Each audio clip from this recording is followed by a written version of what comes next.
2, 3, 4, 5, 6, 7, 8, 9, 10. 10 mandamentos, decálogo, os 10 mandamentos de Deus para Israel.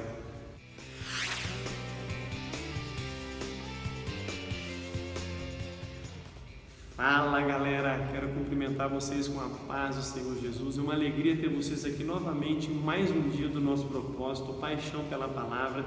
Eu quero pedir para você, antes de eu apresentar os apontamentos em Êxodo capítulo 20, que você dê o seu joinha aqui no nosso vídeo no YouTube, inscreva-se em nosso canal e curta a nossa página Paixão pela Palavra. A sua participação enriquecerá esse movimento e abrangerá mais e mais pessoas com o conhecimento da bendita, maravilhosa e cheirosa Palavra de Deus. O livro de Êxodo capítulo 20 trata basicamente da entrega do decálogo para Moisés, para que ele pudesse transmitir essas palavras ao povo de Israel.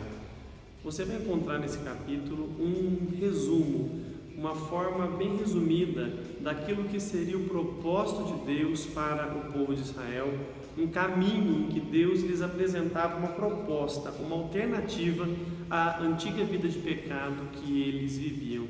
É muito interessante você observar nesse texto que o decálogo ele foi apresentado por Deus a Moisés, ele foi cravado em tábuas de pedra, tábuas essas que foram quebradas quando Moisés desceu do monte.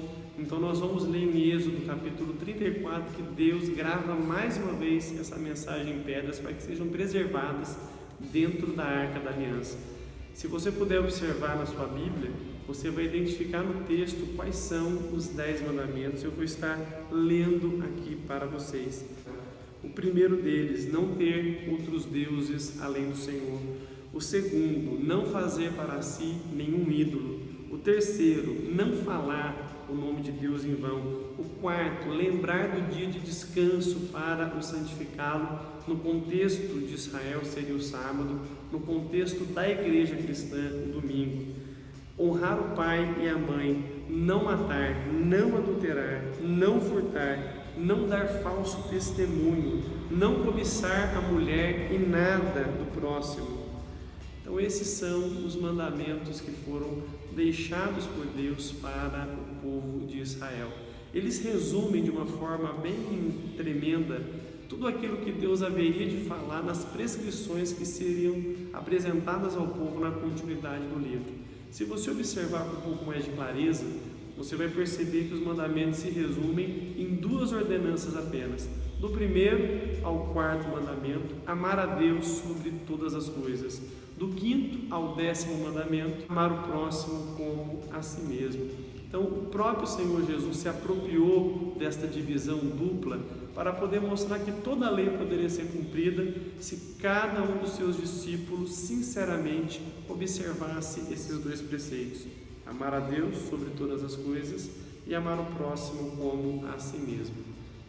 Você vai perceber a importância desse texto porque ele é um resumo daquilo que Deus haveria de apresentar para Israel como a prescrição completa da lei.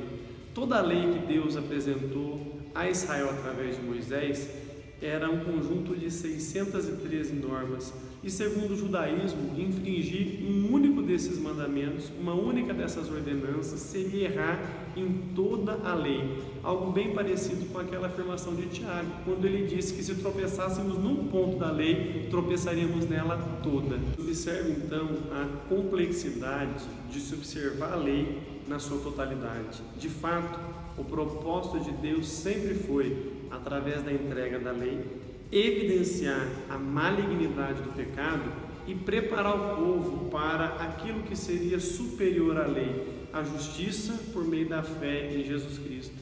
Então isso é muito importante. Você encontra hoje muitos grupos religiosos procurando utilizar-se da guarda da lei como uma forma de justificação, mas perceba que claramente a lei não é capaz de justificar ninguém. Pelo contrário, a lei condena, a lei evidencia o pecado, a lei dá força ao pecado, porque aquilo que se torna proibido se torna mais tentador.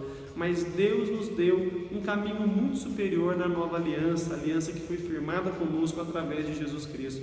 Porque agora manifestou-se a justiça de Deus sem a lei, tendo testemunho da lei e dos profetas. E que justiça é essa? a justiça por meio da fé no Senhor Jesus Cristo. Uma justiça que nos é dada mediante a graça, pela redenção que há em Cristo Jesus. E esse deve ser o ponto. Os 10 mandamentos evidenciam para a gente que Deus é um ser moral e que Ele espera das suas criaturas livres, que somos nós, um posicionamento moral com respeito à sua santidade. Nós não podemos em momento algum separar a fé em Deus do compromisso, do comprometimento de uma vida distinta, uma vida separada do pecado. E a lei vai cumprir exatamente esse propósito. Ela vai barrar a ação do pecado no povo da aliança, que é o povo israelita, para que através dele as escrituras sejam entregues à humanidade e, obviamente, o próprio Messias venha a nascer de uma filha de Israel, Maria, aquela que é conhecida pela tradição cristã como a Virgem que deu à luz ao seu filho chamado Emanuel, Deus conosco, que é o nosso Senhor e Salvador Jesus Cristo.